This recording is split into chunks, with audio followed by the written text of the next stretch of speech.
Have you ever looked up at the night sky and gone, man, I wish I could discover a comet? Not just, see one, someone points it out to you, but be the first person to ever see it. With your name on it, the whole shebang. Yeah, it's more doable than you might think. Really? Because I always thought that was something that you had to have like a giant telescope for, or, a PhD. Not necessarily. Yeah? We're diving into sun grazers today and how regular people are making some pretty amazing discoveries. Sun grazers. Okay, so first off, what are sun grazing comets? So imagine cosmic snowballs that have been hanging out in the deep freeze of the outer solar system since like the beginning of time. That's basically a sun grazer. So they're like these little time capsules, like you were saying earlier. What makes them so special? Well, they're made of the same primordial stuff that formed the planets billions of years ago.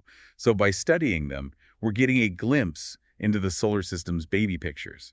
Wow. So every comet we discover is like a little window into the earliest days of our solar system.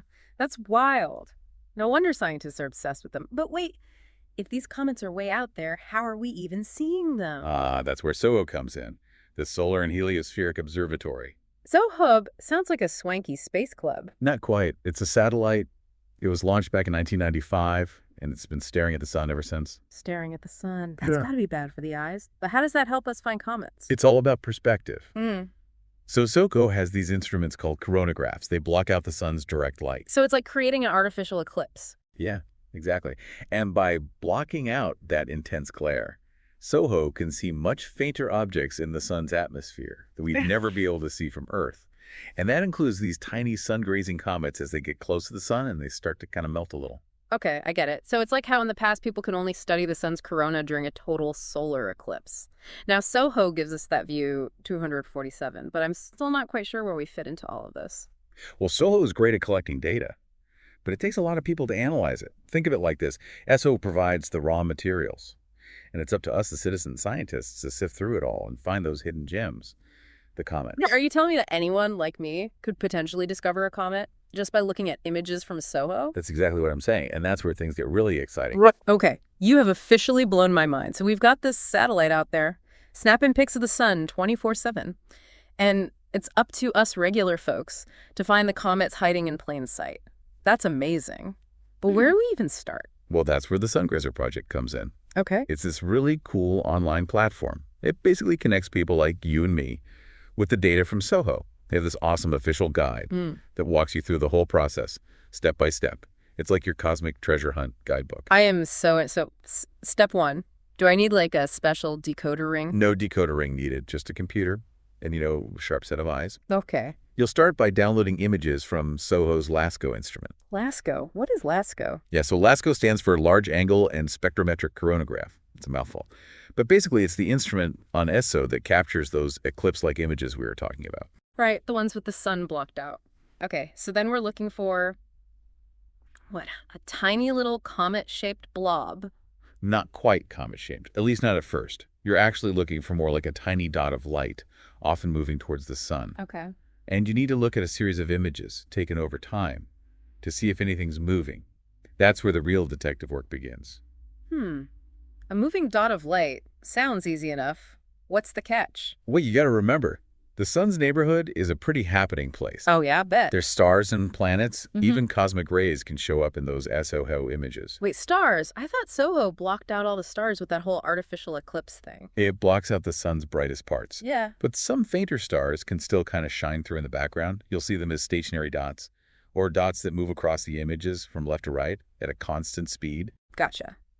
So if a dot's just cruising along horizontally, probably a star check.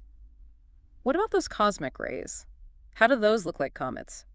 Cosmic rays are kind of wild. They're these high-energy particles from space that sometimes they hit ESO's detectors, and they create these bright dots or streaks on the image.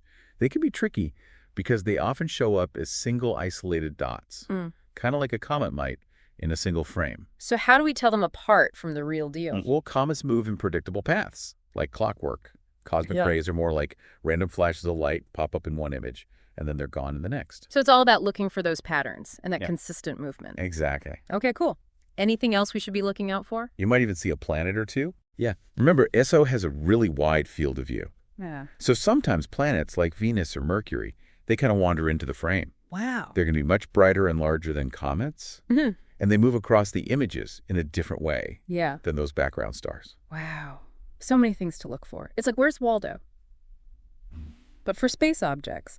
Okay, so let's say you think you found something. A potential comet. I mean, what happens then? That's when the real fun begins. Okay. That's when you put your detective skills to the test. Right. You're going to need to record the position of your comet. In each image, the Sungrazer Project website actually shows you how to do this using these things called pixel coordinates. Huh, interesting. You get this. You can even calculate the object's speed and trajectory using just a little bit of math. Wait, math? I thought we left the math to the rocket scientist. Hey, this is citizen science. We get to do some of the calculations ourselves. Don't worry, the official guide breaks it down, so it's not as scary as it sounds. Basically, you're looking to see if the object is moving in a near-perfect straight line at a constant speed. Like a good little comet should. Exactly. If it's zigzagging across the screen, speeding up, doing cosmic donuts, probably not a comet. Probably not. It's more like we're playing cosmic billiards. Yeah. Comets follow the rules of physics, so no sudden movements allowed. This is so cool. I had no idea. There was so much to think about. It seems like patience and attention to detail are key here. Absolutely. Those qualities make a great comet hunter. Okay, so let's say I've been staring at these SON images for days. I've tracked my little dot, even did the math, and it all checks out. It's moving like a comet should. No funny business. What's next? Do I call up NASA, alert the media? Not quite yet. Hold your horses. There's a whole system for this. The Sungrazer Project has this report form on their website. Okay. That's where you'll upload all your findings, the object's position in each image, the timestamps, which instrument you were using, the whole shebang. So it's like submitting my homework to the Sungrazer Project teachers, except instead of a gold star, I get... Bragging rights. Yeah, a comet named after me. Well, Maybe. So what are the chances of actually finding something new? I mean, there must be tons of people scouring these images. you'd be surprised. It's more common than you think.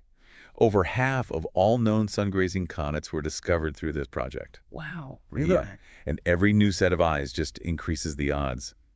You never know, that little dot you spot could be a brand new comet, making its grand debut around the sun. That's incredible. Okay, so what happens after you submit your report? Do they just take your word for it, or is there like a verification process? Oh, they definitely double check. They don't just go handing out Comet Discoverer badges to anyone. Every report gets reviewed by the Sungrazer Project administrator. They make sure your calculations are accurate and that the object isn't already known. You know, rule out a star or planet. Or my personal favorite, a rogue cosmic ray pulling a fast one. So there's still that moment of truth, waiting to see if your discovery gets the official thumbs up. Oh, absolutely.